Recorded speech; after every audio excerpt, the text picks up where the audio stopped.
నమస్తే రమగారు. నమస్తే జయ. రమగారు, మంచి స్టోరీ చెప్పండి. చెప్తాం. ఖలీఫా కథలు కొన్ని రకాలు చెప్తున్నాం కదా, ఖలీఫాదే ఇంకో కథ చెప్తాం. ఓకే. హారూన్ అల్ రషీద్ ఖలీఫాగా ఉన్న రోజుల్లో ఆయనకి తను చాలా దానపరుణని, తనకెంతో తరగని సంపద ఉందని ఆయన నమ్మకం. సాధారణంగా ఏంటంటే కొన్ని జాతుల్లో తమ సంపదలో 10వ వంతు దానం చేయాలనేది ఒక నియమం. వాళ్ళు జీవితాంతం దానం చేయాల్సిందే, వాళ్ళ మతంలో పద్ధతి అది. కానీ అలా చేసేవాళ్ళు అంటారు రమగారు, పూర్వకాలంలో చేస్తారు. ఇప్పటికీ కూడా మన ఈ రంజాన్ రోజుల్లో ప్రతిరోజు దానం చేస్తారు. ఖచ్చితంగా సంవత్సరానికి 10 లక్షల సంపాదన ఉంటే 1 లక్ష రూపాయలు దానం చేయటం అనే నియమం ఉంటుంది. మనం ఒక్కొక్కళ్ళు ఒక్కొక్క రకంగా అనుసరిస్తాం కదా. దాన నియమం, దాన ప్రక్రియ తప్పదు. ఖచ్చితంగా 10% దానం చేసేవాళ్ళు అప్పుడు ఉన్నారు, ఇప్పుడు ఉన్నారు. ఈ కలికాలంలో కూడా జరుగుతుంది అంటారా? ఏ కాలమైనా చేస్తారు జయ. లేకపోతే ఆకాశం అలా పైన ఉండదు, భూమి ఇలా కింద ఉండదు. అలాంటి వాళ్ళు ఉంటారు. అవును, ఆకాశానికి పందిరి గుంజలు వాళ్ళు ఉండటం వల్లే మనమంతా అలా దానం చేసేవాళ్ళు, ధర్మం చేసేవాళ్ళు, న్యాయంగానే ప్రవర్తించేవాళ్ళు, అస్సలు అబద్ధం ఆడని వాళ్ళు ఇప్పటికీ ఉన్నారు. కాబట్టి ఇంకా కలియుగాంతం ఇంకా దగ్గరలోకి రాలా మనకి. అదంతా పడిపోయాక అప్పుడు యుగాంతం అవుతుంది.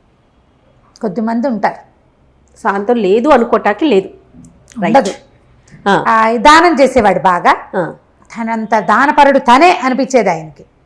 అక్కడి నుంచి దానం చేస్తుంటే వాళ్ళకి సంపద వస్తుండేది. ఖలీఫా రాజు కదా, అవును, డబ్బులు వస్తుంటే ఏమనుకునేవాడు, మాలాంటి సంపద ఎవరికైనా ఉందా?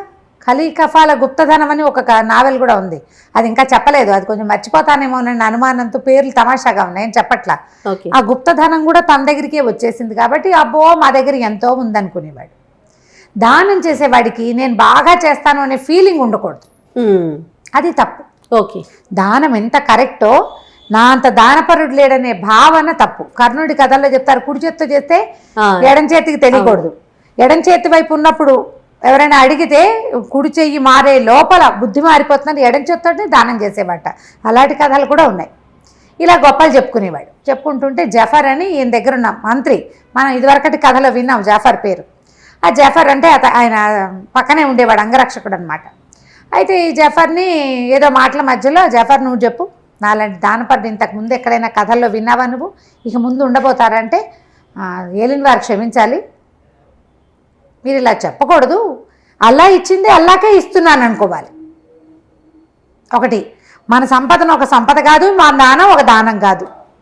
మీకంటే సంపద ఉన్నవాడు, మీకంటే దానం ఇచ్చేవాడు ఉన్నాడు, ఇంకా ఉన్నారు అనేసరికి ఇంకొళ్ళు మండిపోయింది. ఎంత నమ్మక ద్రోహివి నువ్వు నా దగ్గర తింటూ, నాతో ఉంటూ, నా పాలనలో ఉండి నేనిచ్చే దానాలన్నిటిని అనుభవిస్తూ ఇంత మాట అంటావా అన్నాడు.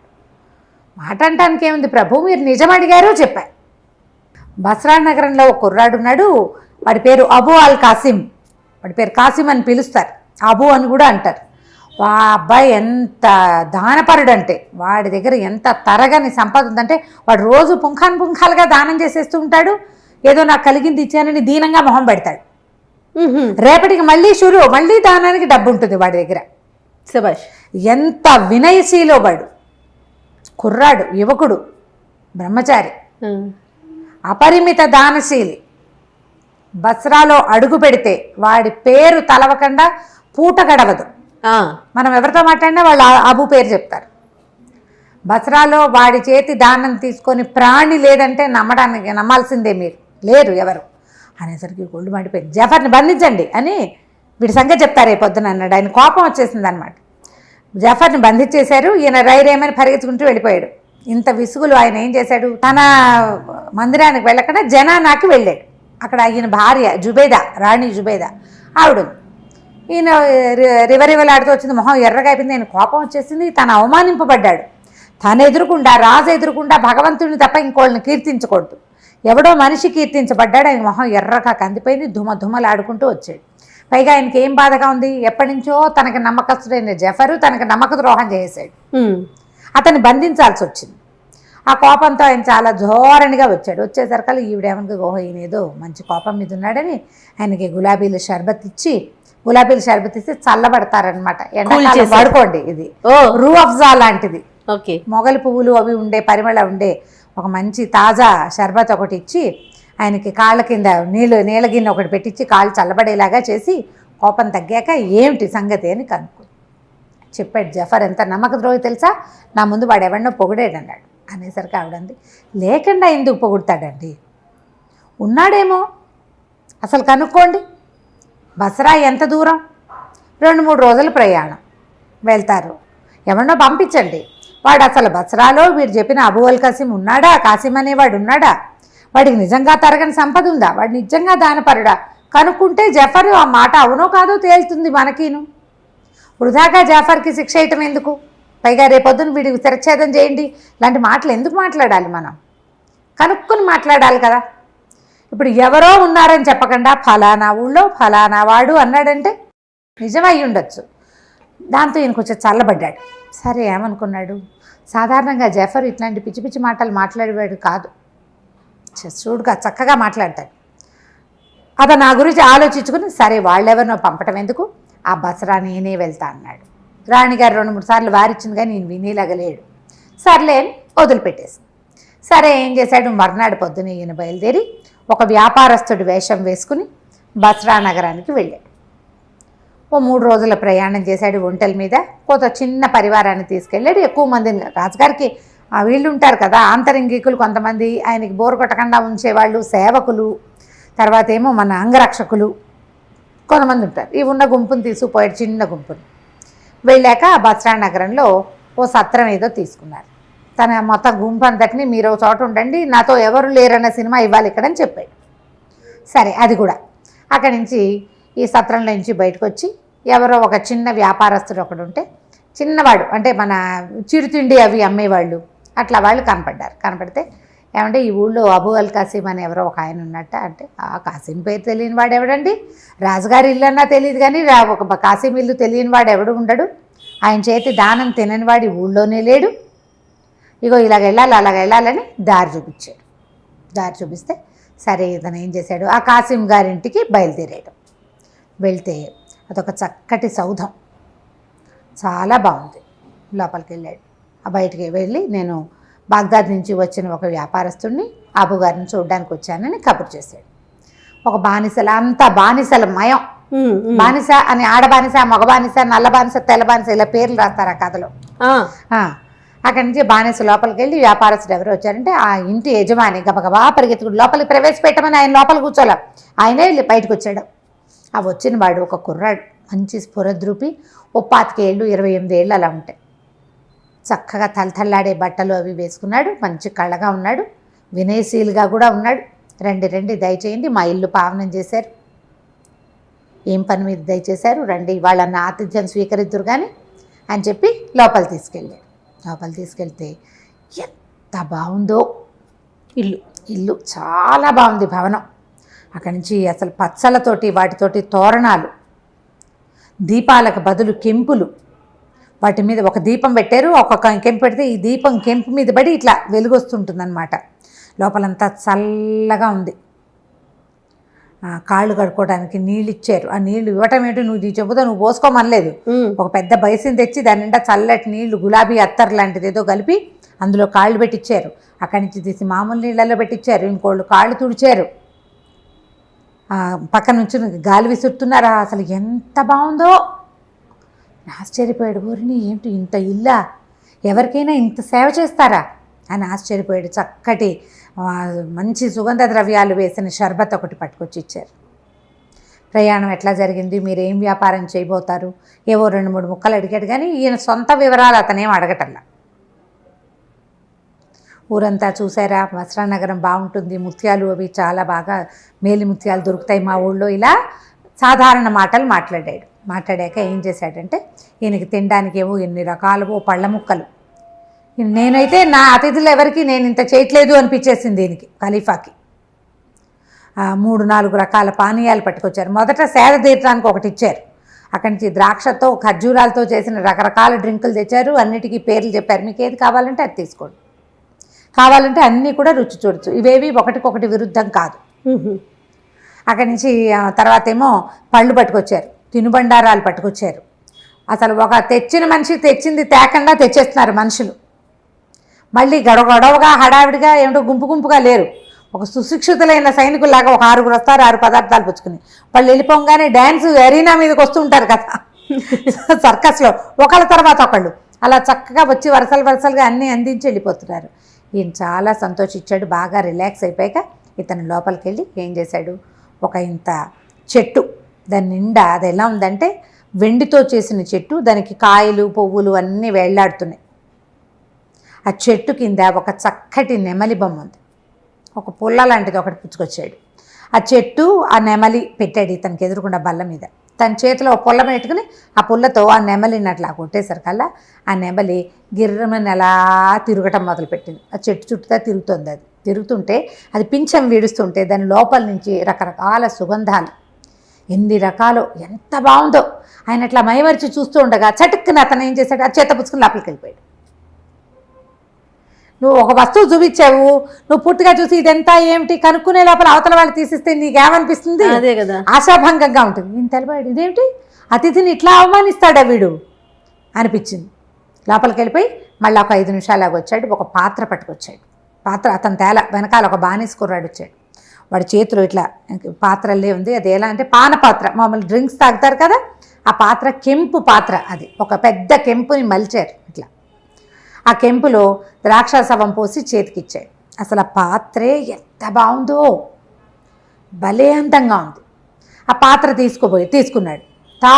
తాగి వెనక్కి ఇచ్చేసరికి మళ్ళీ నిండిపోయినట్టు కనపడుతోంది. అది 3 సార్లు తాగాడు. 3వసారి కూడా అది నిండిపోయింది. వాడు పోయిటల్లా అదే చేతికిచ్చి తీసుకునే లోపల వచ్చేస్తోంది. ఈయన ఆ పాత్రను పరిశీలించే లోపల టక్కిన ఆ పాత్ర తీసేసుకున్నాడు. అతను లోపల పట్టుకెళ్ళిపోయాడు. ఈయన మళ్ళీ ఇదేంటి నన్ను అసలు చూడనీడే వీడు పూర్తిగా కొళ్ళు మండిపోయింది. 3వసారి ఈయన చప్పట్లు కొడుతూ లోపలికి వచ్చాడు. అతను వెనకాల ఒక అమ్మాయి వచ్చింది.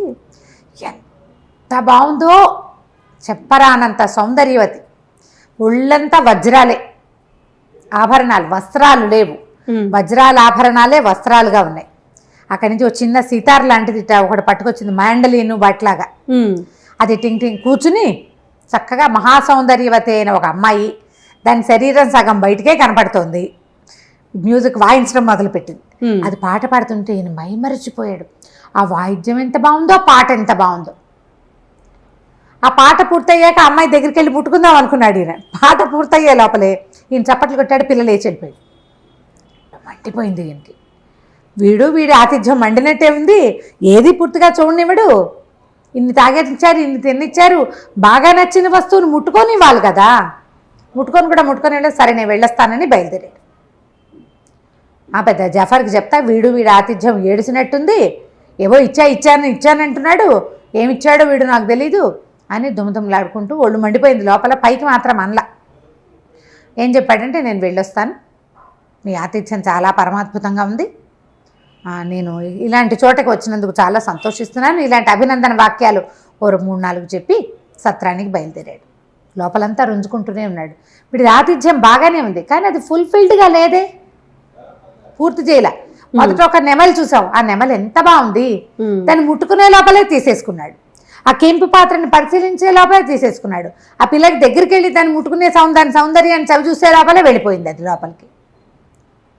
ఈ సత్రం దగ్గరికి వెళ్ళేసరికల్లా ఒక 1 డజన్ మంది బానిసలు నిలబడి ఉన్నారు అక్కడ, అమ్మాయిలు. అక్కడి నుంచి ఓ 10 మంది సైనికుల్లాగా ఉన్న బానిసలు నిలబడి ఉన్నారు. వాళ్ళ చేతుల్లో 3 బాక్సులు, 2 బాక్సులు. అక్కడి నుంచి మేలు ముసుగు వేసుకున్న ఒక మనిషి కనపడ్డారు.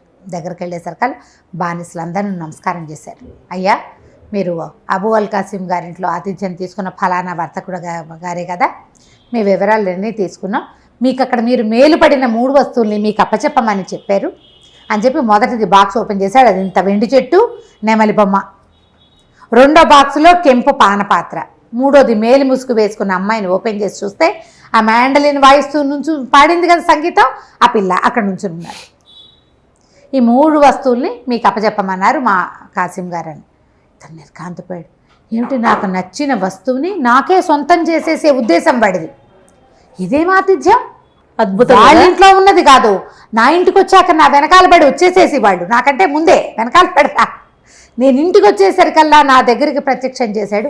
అవురవురా, ఏమిటి వీడివి ఇది గొప్పతనం, అని చెప్పి సామాన్లు అక్కడే ఉండు, మీరు ఇక్కడే ఉండండి, నేను ఎప్పుడే వస్తాను. మళ్ళీ పరిగెత్తుకుంటూ కాసిం వాళ్ళ ఇంటికి వెళ్ళిపోయాడు ఖలీఫా. వెళ్ళిపోయి, నాయన నువ్వు ఎంత గొప్పవాడివి, నీ ఆతిథ్యం ఎంత గొప్పది, ఈ వస్తువులన్నీ నీకు ఎలా వచ్చినాయి, నువ్వు నాకు ఎలా ఇవ్వదలుచుకున్నావు, ఇదేం దానం, అతిథిని ఇట్లా గౌరవిస్తావా, పైగా ఇవాళ నువ్వు ఇచ్చిన ఈ వస్తువులు నీ దగ్గర రేపు కూడా ఉంటాయా, ఇవాళ ఇచ్చేసావు, మళ్ళీ ఈ వస్తువు నీకు ఎలా వస్తుంది అపురూపమైనది అంటే అదంతా ఒక విచిత్రమైన గాథ అంటే అన్నాడు. అయితే ఖలీఫా అన్నాడు, నేను నీ విచిత్ర గాథ తెలుసుకోవాలి, నువ్వు ఇంత దానం ఎలా చేయగలుగుతున్నావు, నాకు నచ్చిన నీ అతిథికి నచ్చిన వస్తువుని అతనికే ఇవ్వాలనుకునే బుద్ధి ఎక్కడి నుంచి వచ్చింది నీకు, అని వస్తువులు ఎక్కడి నుంచి వచ్చాయి, ఇవాళ నేను వచ్చా రేపు ఇంకోటి వస్తాడు, వాడికి కూడా ఏవో చూపిస్తావు నువ్వు, వాళ్ళకి అవి నచ్చేస్తాయి న్యాచురల్లీ, మన దగ్గర లేని కొత్త వస్తువు ఎవరికైనా నచ్చుతుంది, ఉపయోగపడుతుంది అనిపిస్తే, వాళ్ళకి అవి ఇచ్చేస్తావా, ఇచ్చేయడానికి అంత నీ దగ్గర ఎక్కడిది అంటే, ఇక్కడ ఎవరు అడగలేదండి, ఈ ఊళ్ళో వచ్చిన వాళ్ళు వస్తారు, ఆతిథ్యం ఇస్తాను, రోజు ఒక అతిథిని చూడాలి, నా లెక్క అది, మా అతిథికి ఏది నచ్చితే అది, వాళ్ళని సంతృప్తిపరచడం, వాళ్ళ మొహాల్లో ఆనందాన్ని చూడడమే నా విధి, నేను ఇలా ఎన్ని చేసినా నాకు తరగదండి, నా దగ్గర ఉంటూనే ఉంటుందంటే, ఆ రహస్యం ఏమిటి నేను తెలుసుకోవాలనుకుంటున్నాను అన్నాడు. సరే నేను చెప్తానండి అని చెప్పాడు. తరగని సంపద అంటే అబూ అల్ కాసిమ్కి అంత డబ్బు ఎక్కడి నుంచి వచ్చిందో తెలుసుకోవాలనుకుంటున్నాడు. అయితే ఇప్పుడు కాసిం చెప్పాడనమాట, మాది బస్రా నగరం కాదు, బాగ్దాదు చుట్టుపక్కల ఒక చిన్న ఊరు, మా తండ్రి రకరకాల వ్యాపారాలు చేసి తర్వాత బస్రా నగరంలో స్థిరపడ్డాడు, ఎంత సంపాదించాడో, మా తాత కూడా, తాత తండ్రి ఇద్దరు కలిసి అసలు బస్రా నగరంలో సుల్తాన్లతోటి సమానంగా ఇక్కడ ఈ నగరంలో మేము వెలుగొందుతూ ఉండేవాళ్ళం. అయితే మా నాన్న ఈయన ఈజిప్టులో అక్కడ పనిచేసాడు, వ్యాపారం అక్కడ ఉండేది, అక్కడ సుల్తాన్ల భయంతో బస్రా నగరంలోనే స్థిర నివాసం ఏర్పరిచి కుటుంబాన్ని ఇక్కడే ఉంచాడు.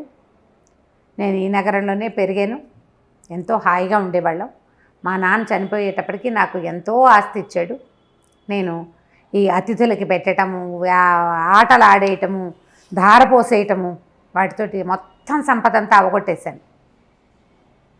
సంపదే లేదు నాకు, ఏమీ లేవు నా దగ్గర, ఏదో ఇల్లు బాకిలే ఉండేది, రోజువారీ తినడానికి తాగడానికి ఇంతమంది బానిసలు పనివాళ్ళు, వీళ్ళందరికీ జీతాలు భత్యాలు ఇవ్వద్దు. క్రమంగా నా సంపద అంతా అడుగంటిపోయింది. నేను చాలా దీన స్థితిలో ఉండేవాడిని, చాలా దీనంగా ఉన్నాను, ఏం చేయాలో తెలియని ఒక దుస్థితిలో ఉండేవాడిని. ఒకనాడు రాజభవనం పక్క నుంచి నేను వెళ్తూ ఉంటే ఆ తెరల మాటున ఒక అమ్మాయి అందమైన మొహం కనపడింది నాకు, చాలా అందంగా ఉంది. అప్పటికి ఇంత పెద్దవాడిని కాదు, 18 ఏళ్ళు అలా ఉంటాయి నాకు, 19, 20 ఏళ్ళు కూడా లేవు. అయితే ఆ మొహం మళ్ళీ కనపడుతుందేమోనని నేను మళ్ళీ ఆ వైపు తిరిగాను. తీరా నాకు ఆ ముఖం కనపడింది. ఈ బస్రా సుల్తాన్కి ఎంతోమంది భార్యలు ఉన్నారు, ఆ భార్యల్లో ఒకతని నేను చూశాను. ఓహో.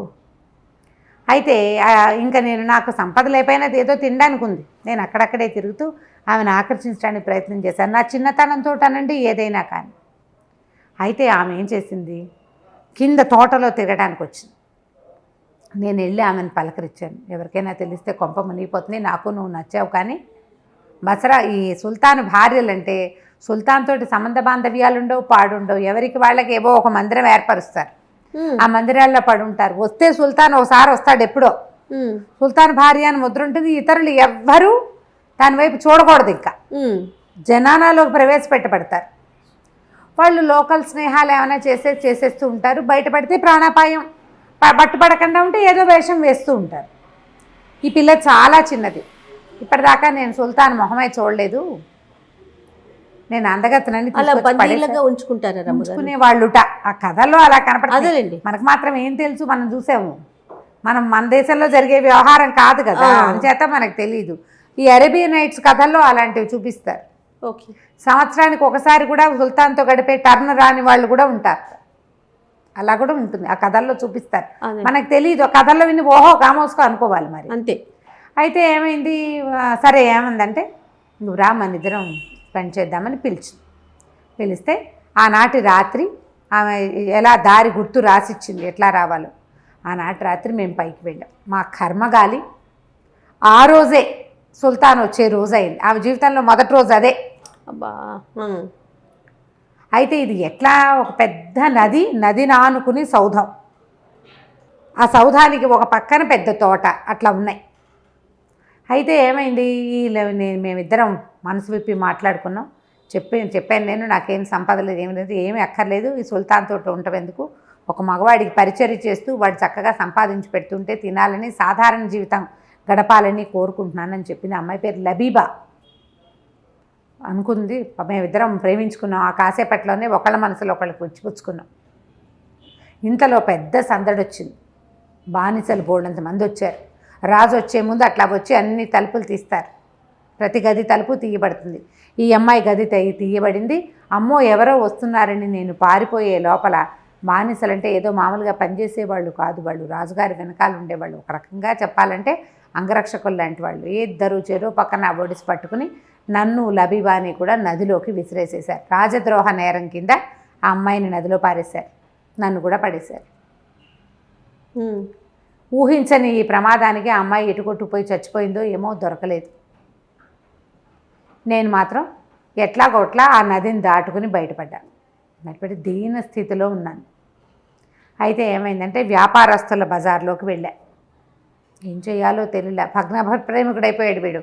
తన వల్ల తను పైకి వెళ్ళకుండా ఉంటే అమ్మాయి చచ్చిపోయేది కాదు. రోజు ఓసారి అమ్మాయి మొహం చూసి బతికేసేవాడు కనీసం. అయ్యో ఇంత పని చేశాను, నా వల్ల ఇలా జరిగిందని నాకు కూడా చచ్చిపోదామని ఉంది. కానీ భగవంతుడు ఇచ్చిన జీవితాన్ని మనం అంతం చేయకూడదు. వాడు విసిరేశాడు, అమ్మాయి చచ్చిపోయింది, నేను చావలేదు కదా అంటే భగవంతుడికి నన్ను చంపడం ఇష్టం లేదనమాట. బతికుండమంటున్నాడని పరిదీన వదనంతో వ్యాపారస్తుల బజార్లో తిరుగుతున్నా. ఈ లోపల ఒక ఆయన కనపడ్డాడు. ఆయన ఎవర్రా నువ్వు, ఏమిట్రా అని అడిగితే నేను ఏం చేయాలి, ఇప్పుడు బాధగా ఉంది, నేను ఎంత పని చేశానో, నేను ఎంత దుర్మార్గుణ్ణి, నా వల్ల ఒక స్త్రీ చనిపోయింది, మా నాన్న ఇచ్చిన ఆస్తి అంతా తగలబెట్టేశాను అనగానే ఆయన చాలా ప్రేమగా నన్ను కావలించుకున్నాడు. నాకెవరూ లేరు, నువ్వు నాతో పాటు ఉండు కానరా, నీకు తండ్రిగా ఉంటాను నేను, నువ్వు నాతో ఉండని నన్ను తన ఇంటికి తీసుకెళ్ళాడు. అప్పుడప్పుడు ఇలా జరుగుతాయి.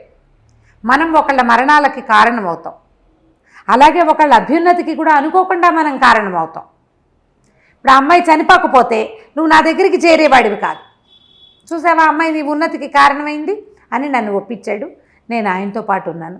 3 సంవత్సరాలు ఆయనతో పాటే ఉన్నాను. ఆయనకి ఎంతో సంపద ఉంది. ఆయన వ్యాపారం ఏర్పరచడం అన్నీ నేర్పించాడు. ఆయనకి చావు మరణకాలం వచ్చినప్పుడు ఆయన చెప్పాడు, నాయన ఈ సంపద మనకి తరగని సంపద ఉంది. ఈ సంపద మనకి ఎట్లా పెరుగుతుందంటే నిరంతరము దానం చేయాలి, ప్రతిరోజు అతిథి పూజ చేయాలని తన సంపద అంతటినీ నాకు అప్పచెప్పాడు. ఆయన మరణించాడు, నేను ఆయన కొడుగ్గా ఉండిపోయా. రోజు ఇలాగే దానం చేస్తా. క్రమంగా నాకు ఈ డబ్బు ఎక్కడి నుంచి వస్తోందన్న అనుమానం మొదలైంది.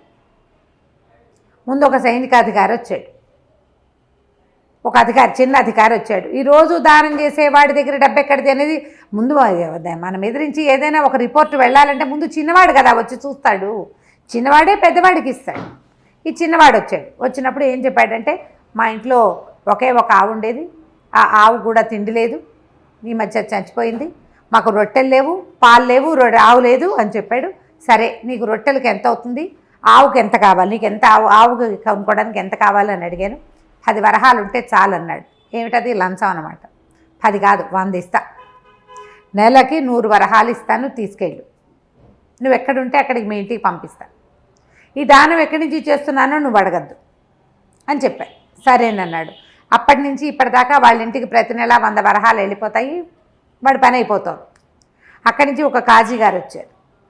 నాయన ఏం పుణ్యకార్యం చేయాలి, ప్రతివాడికి తన దగ్గర ఎంత ఉంటే అందులో 10వ వంతు దానం చేయాలని చెప్పాడు. ప్రార్థనా మందిరంలో రోజు మీరు భోజనం పెడతారు. ఏం పెడతారు, రొట్టెలు, ఓ కూర, ఓ లస్సీ ఇస్తారు, మజ్జిగ ఇస్తారు, లేదా పానీయ ద్రాక్షాసవం లాంటిది ఇస్తారు. రొట్టెలు ఒక కూరయే కాదు, రొట్టెలతో పాటు 2 కూరలు, ఒక పప్పు, ఒక తినుబండారం తీపి, ఈ ద్రాక్షాసవం ఏదో ఒక షర్బత్ కాకుండా ద్రాక్షాసవం నేను ఏర్పాటు చేస్తాను. రోజు 1000 మంది తింటారు ఆ ప్రార్థనా మందిరంలో. మధ్యాహ్నం భోజనం పెట్టేస్తారు. ఏముంది, రొట్టెలు దొరుకుతాయి, ఒక కాస్త ఏదో షర్బత్ దొరుకుతుంది, అందులో ఒక కూర దొరుకుతుంది. మధ్యాహ్నం తాత్కాలిక భోజనం ఎవరికైనా దొరికేస్తుంది. అలా కాదు, అద్భుతమైన భోజనం పెడతా, ఇంకా మీరేం మాట్లాడకండి అని చెప్పాడు. ఆయన కూడా ఒప్పుకున్నాడు. రోజు ప్రార్థనా మందిరాలకి భోజనం మన ఇంటి దగ్గర నుంచే వెళ్తుంది. అయిందా? అక్కడి నుంచి ఒక పెద్ద అధికారి వచ్చాడు, పైవాడు. ఈ నగరంలో ఇంతంత దానాలు చేసేవాడు ఈ పరిస్థితిలో ఉన్నాడు అని సుల్తానికి చెప్పాలా వద్దా? చెప్పక్కర్లేదు. నా దగ్గరికి ఎక్కడి నుంచి డబ్బు వస్తుందో, నేను ఏం వ్యాపారం చేస్తానో మీకు లెక్కలక్కర్లా, మీకు ఏ లెక్క కావాలో అడగండి అని చెప్పాను. అతను నెలకి 1000 వరహాలు కావాలన్నాడు. నేను మిగిలిన వాళ్ళకి పంచాలన్నాడు, మాట్లాడకుండా ఉండడానికి. ఇలా లంచాలు ఇచ్చేస్తున్నా. వాళ్ళు వెళ్ళిపోతూ ఉంటాయి, డబ్బులు వెళ్ళిపోతాయి. అది కూడా దానం కిందే నేను భావిస్తున్నాను. లంచాన్ని కూడా నేను దానంగానే భావిస్తున్నాను. నేను నిరంతరం నాకు రోజు ఒక అతిథిని ఖచ్చితంగా నేను తెచ్చుకుంటా. వాకిట్లోకి వచ్చిన వాళ్ళని ఎవరినైనా తీసుకొస్తా, వాళ్ళకి ఏది నచ్చితే అది ఇచ్చేస్తా.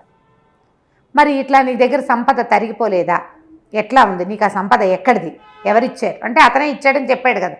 ఎక్కడుంది ఆ సంపద అంతా? ఎక్కడ దాచావంటే ఏమన్నాడు? నేను ఎవరికి చెప్పలేదండి అన్నాడు. కాదు, నేను అడుగుతున్నా, నేను అది తెలుసుకోవాలనుకుంటున్నా అనేసరికల్లా అతిథి ఏదైనా తెలుసుకోవాలనుకుంటే చెప్పాల్సింది, అది నియమం. ఓహో, అది నియమం, మేము పెట్టుకున్న నియమం. మా తండ్రి నాకు చెప్పాడు అట్లా.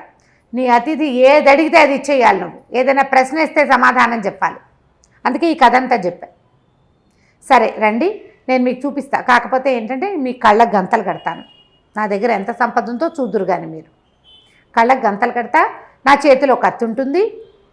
మీరు ఏదైనా ఇతరత్ర నా సంపదని ఏదైనా ఇబ్బంది పెడితే కనుక మిమ్మల్ని ఖండించేందుకు నాకు అధికారం ఇవ్వాలి మీరు అన్నాడు. ఖలీఫా ఒప్పుకున్నాడు. అదంతా కంటితో చూడాలని ఉంది ఆయనకి, వీడి దగ్గర ఎంత ఉంది అని. సరే, ఈ ఒకడు ఏం చేశాడు, కాసిము ఖలీఫా కంటికి గంతలు కట్టేశాడు. అక్కడి నుంచి ఒక సొరంగంలోకి తీసుకెళ్ళాడు. ముందు అక్కడి నుంచి ఎన్ని మలుపులు నడిచారో, ఎంత లోపలికి లోపలికి లోపలికి లోపలికి తిరిగాక కట్లు తీశాడు. చూస్తే అది మహాపెద్ద సౌధం. దాని నిండా వజ్రాలు, రత్నాలు, వైడూర్యాలు. ఇతను చూశాడే చెట్టు, ఈ నెమలి గుండ్రంగా తిరుగుతూ సుగంధాలు వేసలేదు, 100 ఉన్నాయి అవి అక్కడ. ఆ కెంపు పచ్చల పానపాత్రలు లక్షల్లో కనపడుతున్నాయి, డబ్బాల నిండా అవే. తీసిన కొద్దీ రీప్లేస్ అయిపోతాయి. ఓహో, తీసిన కొద్దీ వస్తాయి.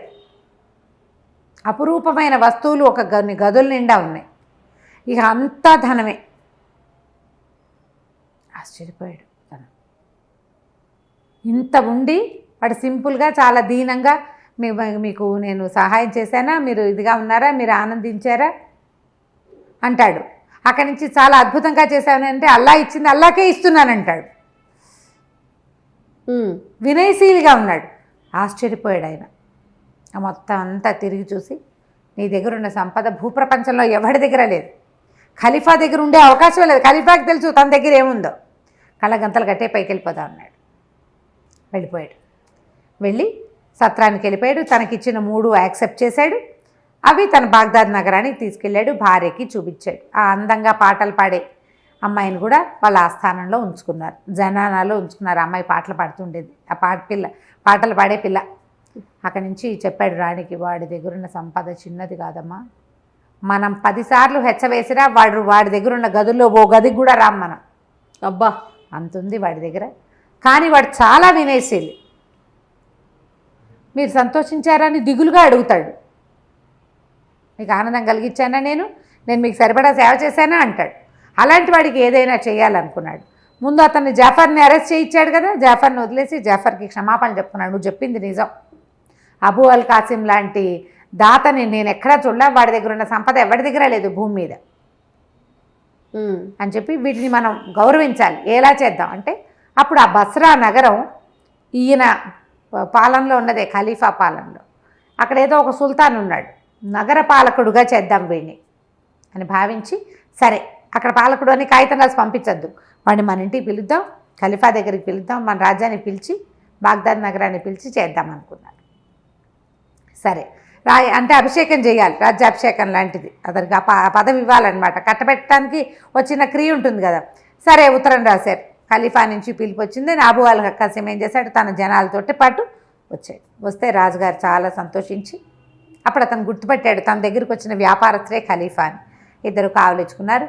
ఈయన తనే స్వయంగా స్నానశాలకు తీసుకెళ్ళి దగ్గరుండి స్నానం చేయించి మంచి పట్టు పుట్టాలు కట్టబెట్టించి అక్కడి నుంచి ఓ చోట కూర్చోబెట్టి చప్పట్లు కొట్టాడు. ఎవరక్కడ, మంచి ద్రాక్ష సవం తీసుకురండి అంటే ద్రాక్ష సవం తీసుకొచ్చింది. ఒక బానిస, అందంగా ఉంది అమ్మాయి. ఆ అమ్మాయిని చూడగానే కెవ్వుమని కేకబెట్టి పడిపోయాడు వీడు.